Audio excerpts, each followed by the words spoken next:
Mesdames et messieurs, bonjour. C'est un plaisir pour nous de vous retrouver à la faveur de votre émission Matin Libre Politique. Aujourd'hui, nous allons parler essentiellement des actions des femmes béninoises, des actions publiques en faveur des femmes. Nous parlerons de la femme dans le champ politique avec notre invité d'aujourd'hui. Elle nous fait l'honneur de partager ce plateau avec nous sur Matin Libre Télévision. Il s'agit bien évidemment de donc, la députée Natacha Pochan, l'élue de la 12e circonscription électorale. Elle est membre donc de l'Union progressiste Le Renouveau. Elle est première rapporteure à la commission en charge de l'éducation et bien d'autres justement thématiques à l'Assemblée nationale.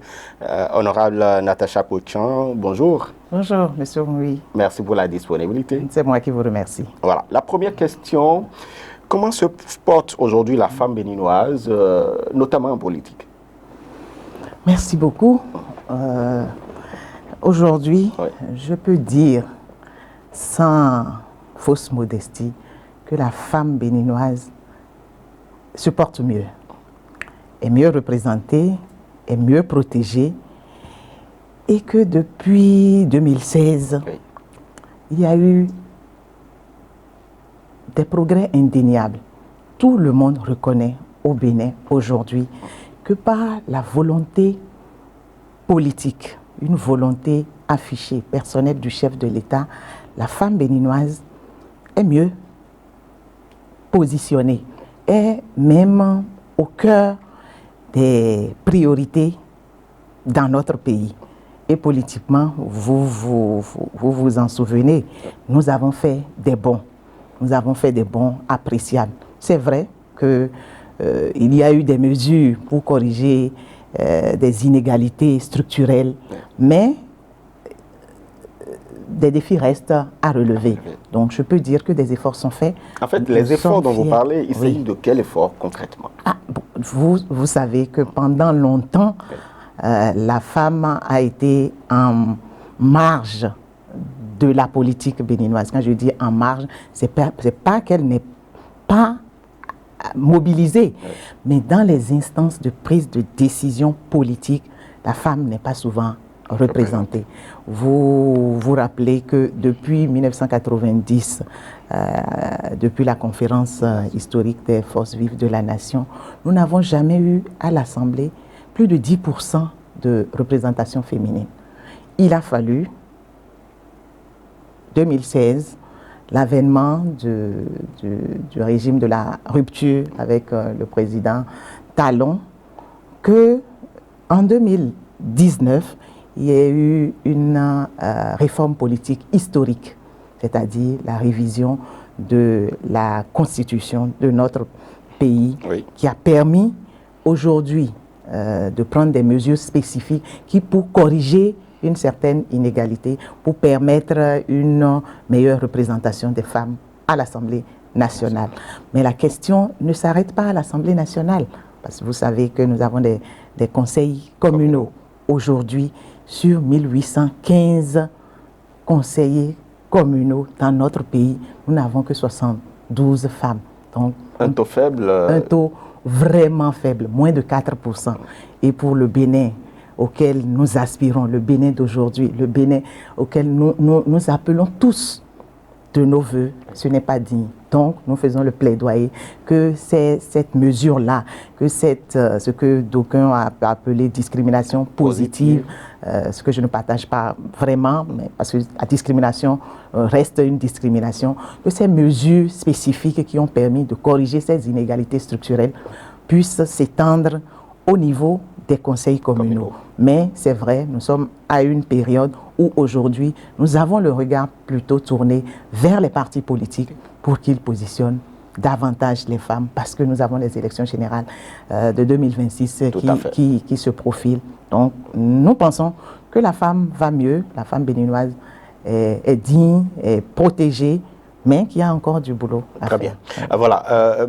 Merci beaucoup. Il faut rappeler tout de même à nos internautes, à nos téléspectateurs que vous êtes membre du caucus donc des femmes parlementaires. Des femmes parlementaires. Et vous menez des actions. On y reviendra.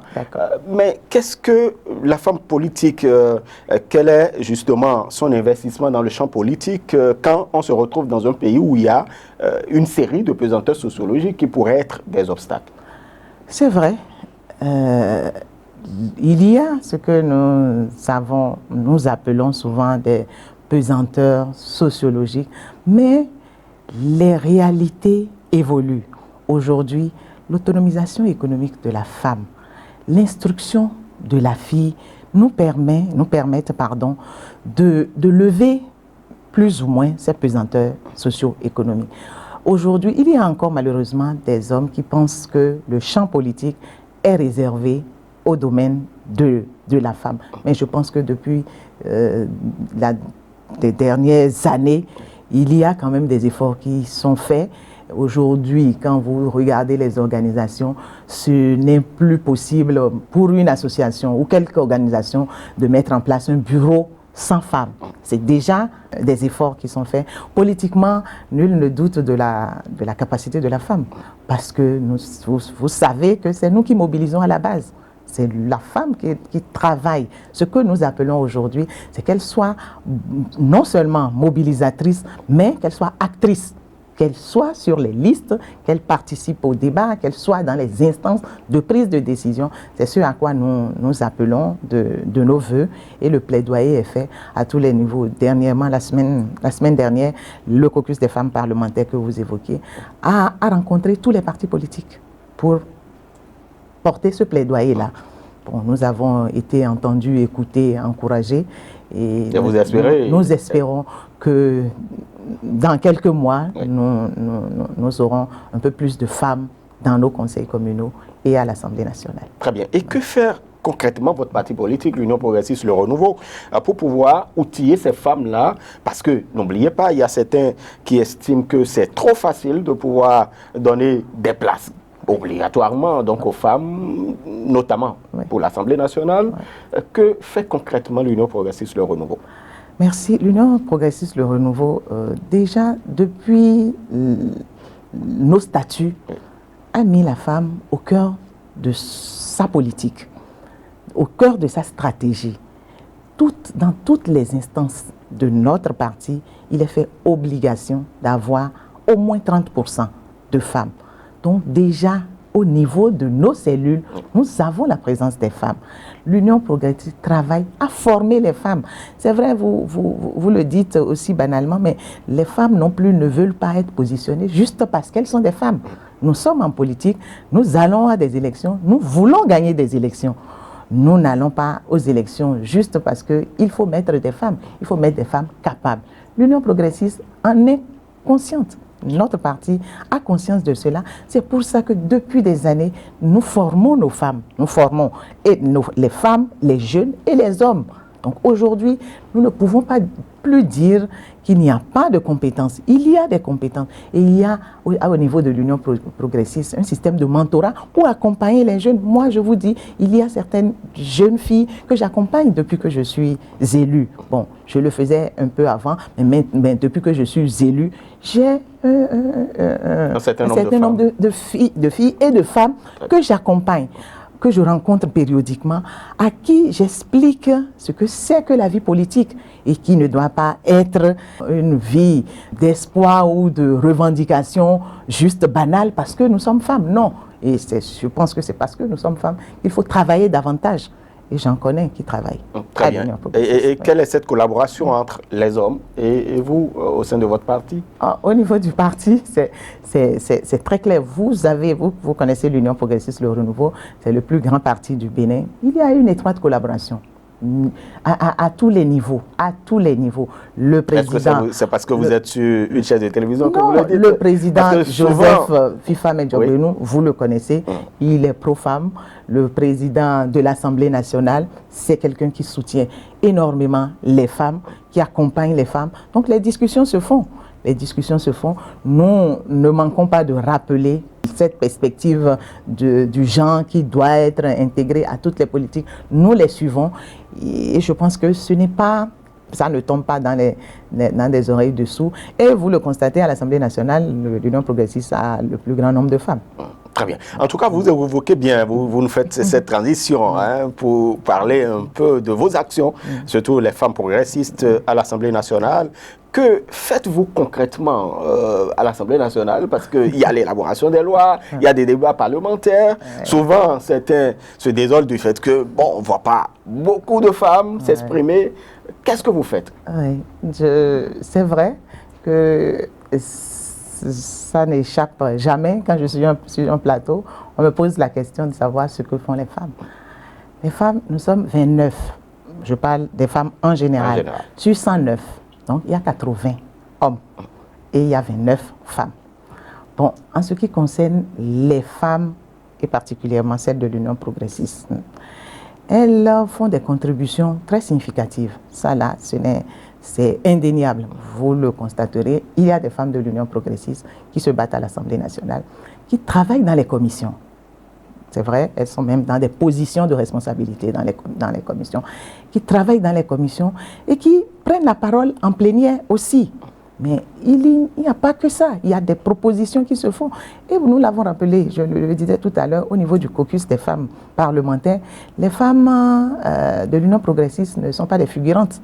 Vous savez, la présidente du caucus des femmes parlementaires du Bénin est une femme progressiste. Et vous avez vu aussi les actions du caucus des femmes parlementaires dans le pays. Elles étaient en tournée la dernière fois à rencontrer les femmes au niveau des marchés modernes qui sont construits et recueillir les préoccupations de nos sœurs. Il y a beaucoup de travail qui se fait. C'est avec beaucoup de fierté que je suis progressiste, femme progressiste à l'Assemblée nationale. Voilà. Quelles sont ces lois-là, ces instruments juridiques quand même qui vous ont marqué? Parce qu'on est en train de parler là de la 9e législature à laquelle vous appartenez. Et quelles sont ces lois-là? Avant la 9e, je le rappelais, en faveur des femmes, il y a la révision de la Constitution qui a été faite à la suite d'un dialogue politique. Exactement. Je voudrais qu'on le rappelle, il y a eu un dialogue politique national et c'est à la suite que la révision de la Constitution a été faite et que l'article 26 de la Constitution a été modifié, ce qui s'est transcrit dans le code électoral et qui a permis au législateur béninois, dans son génie, de trouver ce mécanisme de siège réservé, où aujourd'hui nous avons un siège réservé dans chaque circonscription électorale. Donc, au moins 24 femmes seront élues à l'Assemblée nationale. Mais au-delà du code électoral, il y a eu quand même une batterie de dispositions législatives pour protéger les femmes. Vous pouvez nous donner plus de détails? Il s'agit de cette loi, la loi 2021-11 du 20 décembre 2021 portant donc dispositions spéciales de répression des infractions à raison de sexe. Effectivement, dans le cadre de la protection de la femme, c'est une loi essentielle, c'est une loi fondamentale. Parce que cette loi permet de réprimer plus sévèrement les violences à l'égard de la femme et de la fille. Cette loi a permis la modification du code de procédure pénale, a modifié des dispositions du code pénal. Et aujourd'hui, la femme béninoise est beaucoup plus protégée. Les délinquants et les violeurs sont pourchassés et sanctionnés très très violemment. Vous l'avez rappelé, l'INF fait un travail formidable qui nous permet de protéger davantage la femme béninoise. Parce que pour contribuer au développement de notre pays, pour participer davantage à la politique, il faut d'abord être intègre, protéger. L'intégrité physique de la femme ne doit souffrir de rien du tout. Donc aujourd'hui, il y a eu beaucoup de dispositions pour protéger cette femme-là. Et au-delà de ça, il y a aussi des mesures pour accompagner les femmes en termes d'autonomisation économique. Le gouvernement a fait beaucoup pour que la femme béninoise se sente mieux. Mais, je le confirme, il y a des défis qui restent à relever. Il y a aussi des dispositions dans le code des personnes et de la famille qui ont quand même permis une amélioration des droits de la femme. Aujourd'hui, la femme peut donner son patronyme à son enfant, la femme en termes de garde des enfants, ça s'est amélioré. En termes d'héritage, ça s'est amélioré au Bénin. C'est vrai que ça a soulevé quand même quelques polémiques. Vous Bien êtes sûr. élu de la 12e circonscription. Bien Comment vous avez pu quand même dire à vos mandants que vous pouvez donner désormais votre nom de famille alors que sociologiquement... Ça a été bien encadré. Vous le faites avec l'accord de votre mari et les dispositions sont faites de manière à ce que ça ne perturbe pas. Mais c'est vrai, ça ne pose pas de problème ni aux femmes ni aux hommes aujourd'hui. Nous n'en sommes pas. Je sais qu'il n'y a pas beaucoup de femmes qui aient pu faire ça toutes seules aujourd'hui. C'est pouvoir donner le nom et de la femme et de l'homme, et la loi a prévu dans quelle circonstances il faut le faire. Il faut le faire. Il y a eu beaucoup de dispositions. Oui, il y a eu beaucoup de dispositions en faveur de la femme aujourd'hui. Et il faut continuer. Il faut continuer. Je pense que nous ne devons pas nous reposer sur nos lauriers. Continuer à travailler. Parce qu'il y a des défis. Il y a des défis énormes, Très bien. Continuer à travailler et à rassurer les jeunes filles et préparer la relève. Exactement. Parce qu'aujourd'hui, nous sommes bénéficiaires de la lutte de nos aînés. Cette lutte d'une meilleure représentativité des femmes à l'Assemblée nationale ne date pas d'aujourd'hui, ne date pas de 2019.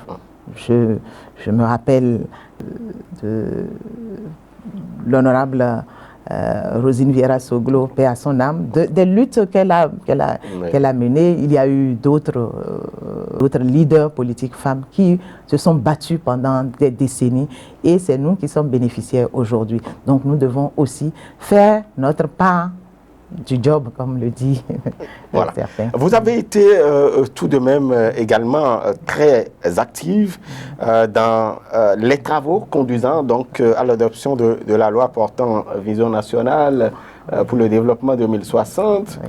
Racontez-nous un peu.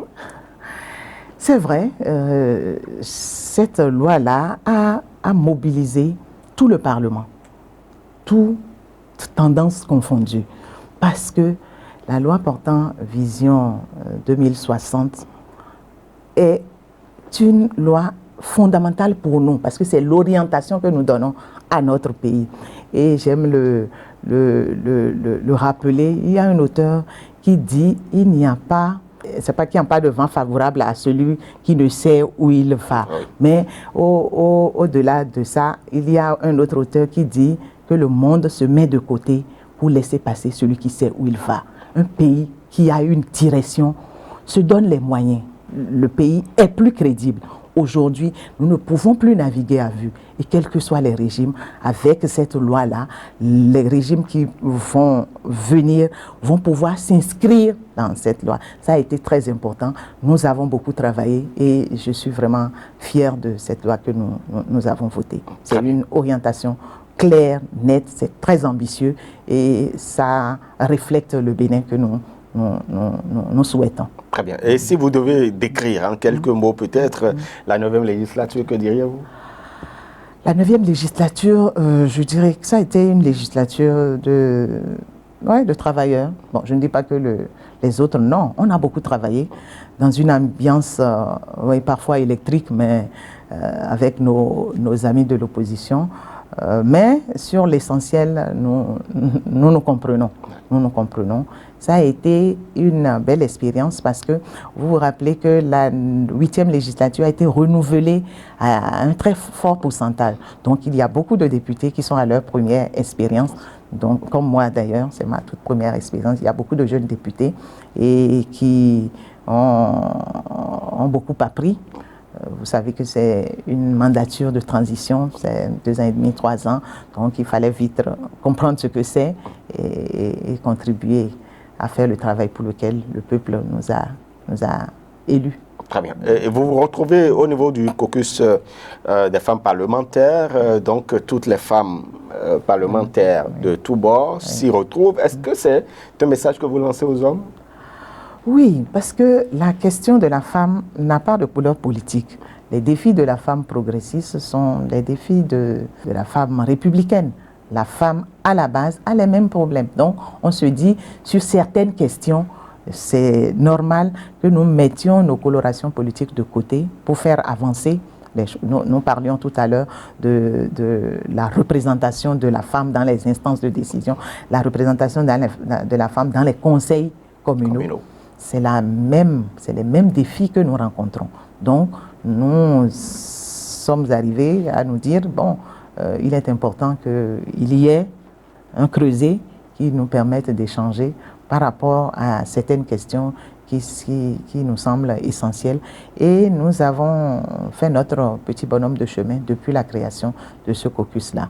C'est vrai, ce n'est pas toujours facile quand vous mettez des politiques ensemble dans un creuset qui doit être apolitique. C'est pas toujours facile, mais nous avançons. Très bien. Et quels sont peut-être ces travaux-là qui vous ont marqué, la conduite de ces travaux à l'Assemblée nationale qui vous ont marqué pour cette législature? On finit rapidement pour passer à nous avons révisé ou relu le règlement intérieur. Et il y a eu des propositions, vous demandiez tout à l'heure la contribution des femmes progressistes, il y a eu des amendements des femmes. Par exemple, au niveau des groupes parlementaires, nous avons obtenu que le bureau du groupe parlementaire, prochainement, il y ait au moins une femme là-dedans. Nous avons pu obtenir ça, nous avons pu mettre dans le règlement intérieur l'institutionnalisation ou plutôt la reconnaissance du caucus des femmes parlementaires. Parce que aujourd'hui, nous avons le soutien du président de l'Assemblée nationale, le soutien de nos pères hommes, mais nous ne savons pas si cela sera toujours le cas. Donc aujourd'hui, dans le règlement intérieur, il y a une place pour le caucus des femmes parlementaires, ce qui est tout à fait normal parce que la loi, la Constitution ou le Code électoral permet aujourd'hui qu'il y ait toujours au moins 24 femmes à l'Assemblée. Donc on pourra toujours avoir ce caucus-là qui permettra de faire le travail comme nous le disons. Vous rappeliez la loi sur la vision de 2060. Oui. Ça nous a marqué parce que c'est de l'avenir de notre pays qu'il s'agit. Il y a des questions, c'est vrai, nous ne nous cantonnons pas qu'aux questions directement liées aux femmes, parce que même ce que je vais aborder, les questions de climat, de changement climatique, les questions de pollution plastique, c'est des questions qui nous tiennent à cœur. Parce qu'il s'agit du développement durable de notre pays, il s'agit de l'avenir de nos enfants. Donc, toutes les lois sont essentielles, toutes les lois. Il faut travailler et nous regardons. Il faut toujours voir si la perspective genre est prise en compte. Quand le budget vient à l'Assemblée nationale, il y a un travail qui se fait. Est-ce que le budget est sensible aux enfants? Est-ce que le budget est sensible aux gens? Nous travaillons à relever dans le budget soumis à notre appréciation s'il y a des éléments qui permettent de soulager les femmes. Donc c'est ce genre de travail que le caucus fait et que chaque parlementaire femme et d'autres hommes aussi, parce qu'il ne faut pas oublier, il y a des parlementaires hommes qui nous soutiennent beaucoup dans nos actions. Oui, voilà. Il y a tout de même quand même des polémiques autour de la question du code électoral. On ne voit pas les femmes se prononcer très souvent. Le code électoral, vous savez que l'opposition demande sa relecture. Qu'est-ce que vous en pensez au sein des femmes progressistes notamment? Au sein des femmes progressistes et au sein de notre parti, au sein de notre groupe parlementaire, nous avons travaillé à voter ce code-là. Le code est voté. Aujourd'hui, nous sommes à quelques mois des élections. Le code a été voté pour renforcer. Tout à l'heure, nous parlions des réformes importantes. La réforme du système partisan est l'une des meilleures réformes que nous avons eues ces dernières années. Nous avons assaini l'espace politique. Et aujourd'hui, je pense que nous avons renforcé aussi l'unité nationale. Parce qu'aujourd'hui, moi, je suis député national, mais si j'étais juste un acteur politique, je dois travailler, pas que dans la 12e circonscription, je dois travailler dans la 13e, dans la 2e, et c'est le cas. Et nous travaillons avec nos camarades sur l'ensemble du territoire, ce qui n'était pas toujours le cas. Je pouvais travailler que dans ma 12e et être élu. Aujourd'hui, nous ne pouvons plus nous amuser à cela. Donc, ce code nous permet de travailler davantage et je pense que nous allons l'expérimenter pour 2026. Est-ce que ces questions, vous les abordez entre femmes, soit de l'opposition ou de... Pas en tant que femme, pas en tant qu'acteur politique. En tant qu'acteur politique. En tant qu'acteur politique, nous travaillons, nous évoquons les défis que nous avons à relever. Nous regardons les circonscriptions dans lesquelles il nous faut travailler davantage. Il ne faut pas se reposer sur ses lauriers. Les circonscriptions dans lesquelles nous pensons avoir une majorité confortable, mais qu'il ne faut pas lâcher, il faut continuer à travailler. Et vous le voyez, vous voyez le président de l'Union progressiste, le Renouveau, faire le tour du Bénin, rencontrer toutes les sections et rappeler les contraintes que nous avons, les exigences que nous avons. Et tout ça, nous avons les élections générales en ligne de mire. Vous savez, il est pas facile de rester au sommet. Aujourd'hui, l'Union progressiste Le Renouveau est le plus grand parti politique. Donc, c'est nous qui avons beaucoup plus de défis à relever. Pour vos adversaires politiques, ils estiment que le code est en votre faveur. Pour maintenir notre position et la conforter davantage. Non, nous partons tous sur le même pied d'égalité. En tout cas, c'est ce que je pense.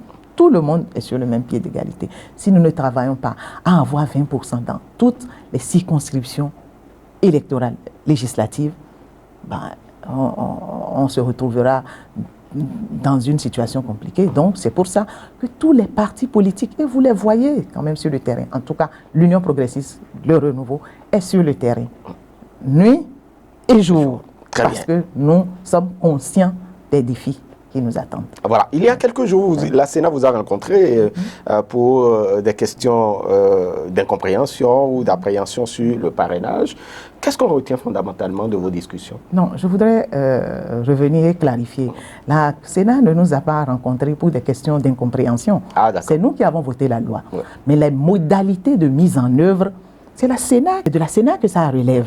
Nous avons prévu dans la loi qu'il faut avoir des parrains pour aller aux élections présidentielles, mais c'est la Sénat qui doit prendre les mesures qu'il faut. Nous n'avons pas mis dans la loi les différents points de la fiche. Donc, la Sénat a conçu une fiche et nous l'a exposée.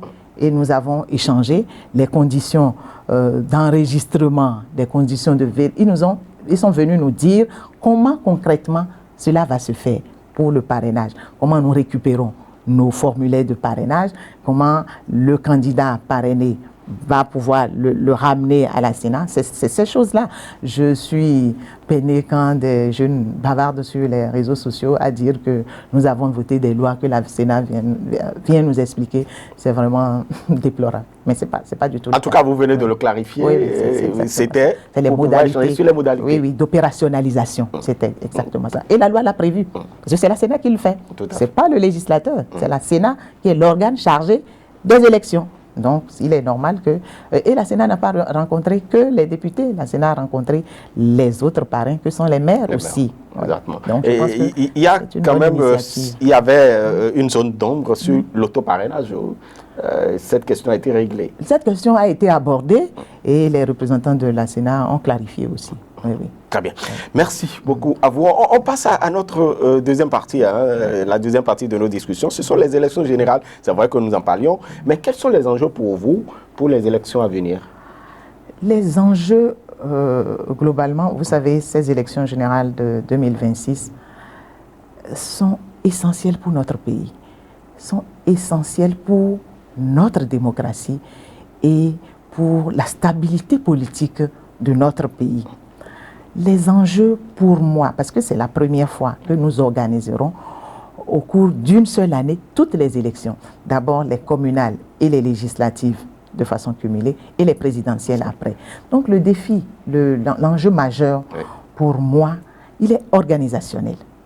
La Sénat doit prendre toutes les dispositions logistiques pour que les élections se passent très bien. Mettre à disposition des agents électoraux bien formés, compétents pour jouer leur rôle. Les partis politiques doivent travailler avec les électeurs à ce qu'il y ait une bonne mobilisation. Donc, de part et d'autre, chacun doit jouer sa partition pour que ces élections soient des moments festifs et qui glorifie notre maturité politique qu'on nous reconnaît dans la sous-région. Donc, je pense que les enjeux sont beaucoup plus organisationnels. Maintenant, au niveau de notre parti, je le rappelais, c'est confirmer notre suprématie, entre griffes. Oui. Nous sommes le plus grand parti, consolider nos acquis et à obtenir davantage de députés et d'élus au niveau des conseils communaux. Très bien. Vous savez que la liste électorale, c'est une composante importante donc pour les élections en général et pour les élections à venir, c'est encore important. Absolument. Et l'opposition a demandé donc l'audit du fichier. Votre parti politique ne se voyait pas justement se retrouver au niveau du comité de pilotage. Finalement, ça a été fait tout de même. Les premières conclusions, quelle est la lecture que vous en faites? Je m'en trouve satisfaite et confortée dans la position de mon parti. Ce n'était pas nécessaire, mais comme il a été voulu par les partis de l'opposition de se rassurer, des experts ont été dépêchés et les conclusions ont montré que nous n'avons pas d'inquiétude à avoir par rapport à ces listes. En tout cas, les premières conclusions que j'ai suivies. Donc, je salue les efforts qui sont faits et reste confiante pour le reste du processus. Je suis très confiante. Voilà. Vous savez que très souvent, à quelques mois des élections, on voit qu'il y a quand même une certaine animation, une vive animation au niveau des partis politiques, sur le terrain et tout ça. Depuis quelques années, ça ne vous manque pas? Vous avez l'impression que l'Union progressiste n'est pas sur le terrain? On est sur le terrain. Ce que vous appelez peut-être animation, c'est peut-être les agitations, les perturbations de la tranquillité de nos concitoyens. Si c'est animer la vie politique que de déserter nos administrations, d'arrêter le fonctionnement du pays, non, le Bénin est nouveau. Il y a un autre Bénin, un Bénin plus sérieux aujourd'hui, où si vous devez gouverner, vous gouvernez jusqu'au bout. Chacun doit jouer sa partition. Je pense qu'il y a animation de la vie politique. Tous les jours, je vois les partis politiques de la mouvance comme de l'opposition sur le terrain. En tout cas, le mien est sur le terrain. Et j'estime que nous animons la vie politique. Maintenant, si c'est d'autres considérations, c'est vrai qu'il y a un passé pas si lointain que ça qui nous donnait un spectacle qui n'était pas toujours reluisant. Et je pense que nous avons fini avec ce passé-là. Il y a, on parlait des enjeux. L'enjeu, selon vous, est-ce que ce n'est pas également faire revenir des citoyens qui avaient perdu envie donc de respecter ce devoir civique-là, parce que nous avons connu quand même des taux d'abstention aux élections antérieures. Est-ce que l'un des enjeux, ce n'est pas faire revenir certains qui n'allaient plus voter? Nous ne pouvons pas dire systématiquement qu'il y a une forte abstention ou il y a un désamour. C'est vrai, selon les élections et selon le contexte, l'abstention peut relativement être élevée ou pas. Mais le rôle des partis politiques, c'est ça. Le rôle des partis politiques, c'est de mobiliser les citoyens à aller exprimer leur vote et que leur voix soit entendue. Et je pense que tous les partis politiques s'animent. Je pense que le Béninois, aujourd'hui, quand j'observe un tout petit peu, a envie d'aller aux élections et attend d'aller aux élections. Donc, je ne pense pas qu'il y ait un grand risque d'abstention. Non, ce serait une fausse alerte. Je pense que les Béninois s'organisent pour aller exprimer leur vote. Oui. À quand les candidats de l'Union progressiste, le renouveau, quand est-ce qu'on les connaîtra? Vous les aurez en temps et en heure, puisqu'il y a un délai pour déposer les dossiers. Et nous travaillons à cela. Quel est le niveau de préparation aujourd'hui? Vous n'attendez pas que je vienne livrer ici sur un plateau. Ah ben si vous livrez, ce serait bien content. Ce que l'Union progressiste fait par rapport au présidentiel, nous nous organisons. Nous nous organisons et vous aurez les conclusions de notre organisation très bientôt. Le duo candidat a d'avenir. Vous attendez l'orientation du chef de l'État? Le chef de l'État est le chef de la mouvance présidentielle. Et l'Union progressiste, le renouveau, est un parti de la mouvance présidentielle.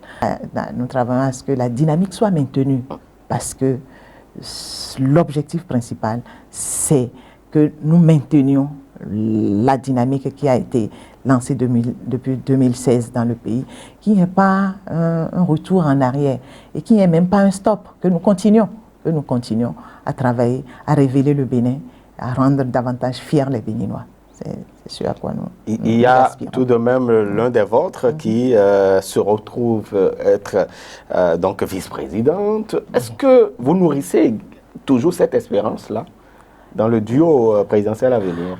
Ce serait l'idéal, ce serait très bien. En tant que femme, ça a quand même été un honneur d'avoir Madame Talata Zimé comme vice-présidente et encore plus grand honneur parce qu'elle est de mon parti politique. Ça a été un signal fort. Maintenant, nous souhaitons que ça soit une femme, mais vous savez que les élections présidentielles, c'est des élections qui sont très importantes et ce n'est pas une affaire juste des envies de quelques personnes. Mais je pense que ce serait très bien de continuer cette tradition-là au Bénin. Et ce n'est pas que seulement au niveau de la mouvance, c'est aussi peut-être au niveau de l'opposition. Et que, bon, traditionnellement au Bénin, qu'on ait une femme dans le duo, ce serait pas mal.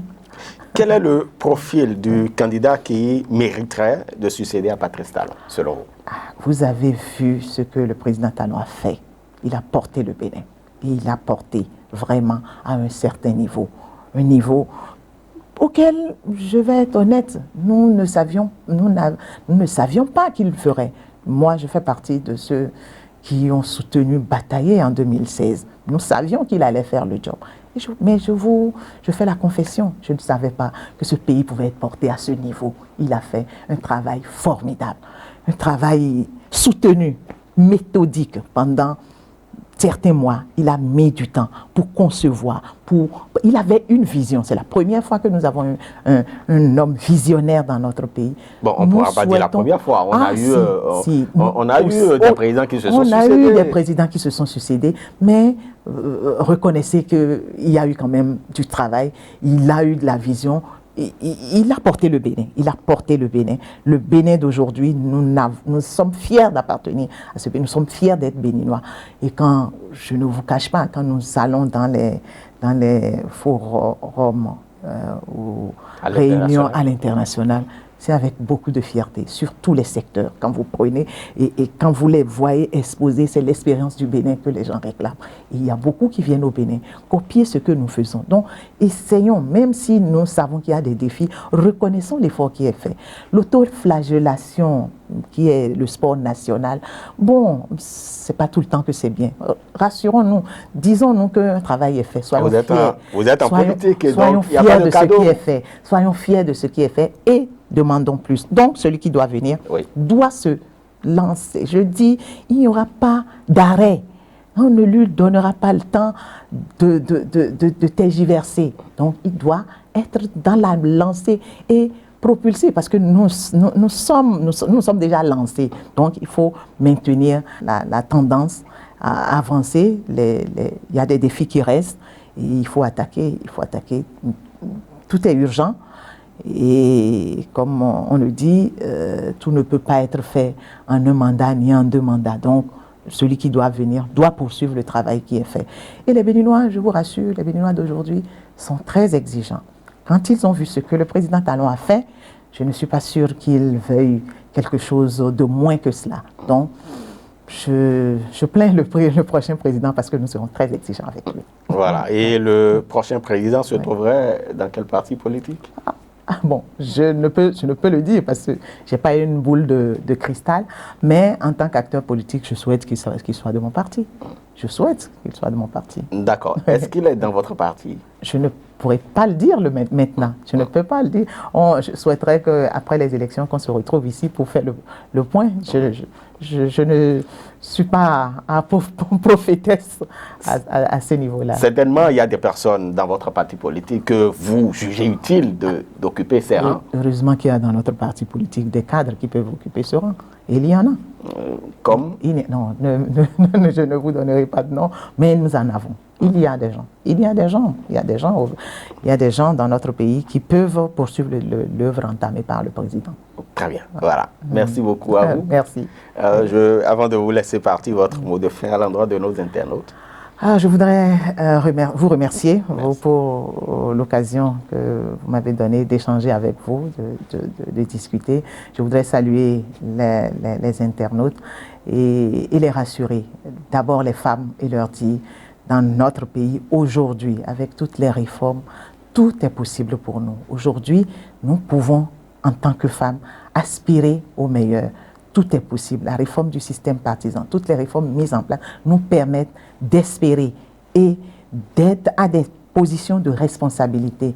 Il nous faut de la détermination et il nous faut travailler et travailler absolument. Je sais qu'il y a beaucoup de filles qui hésitent parfois à se lancer en politique, mais le risque est tout aussi fort dans l'administration publique, dans le marché, partout. Donc il faudra s'organiser, avoir de l'audace, mais surtout travailler. Aux jeunes aussi, je fais le même vœu, il faut que nous travaillions davantage à élever notre pays. Très bien. Merci beaucoup à vous, honorable Natacha Akpotjan. Je rappelle que vous êtes députée de l'Union progressiste Le Renouveau. Vous êtes élue de la 12e circonscription électorale, premier rapporteur de la commission en charge de l'éducation et d'autres thématiques à l'Assemblée nationale. Merci pour votre disponibilité. J'espère qu'on va vous retrouver très bientôt. Avec plaisir. Voilà. Avec plaisir. Voilà. Merci beaucoup. Merci. Et merci pour ce que vous faites. Pour merci beaucoup à vous. Merci. Mesdames et messieurs, c'est fini pour ce numéro de Matin Libre Politique. Nous vous remercions de nous avoir suivis. On va se retrouver très incessamment. D'ici là, portez-vous bien. Agréable suite à chacun et à tous.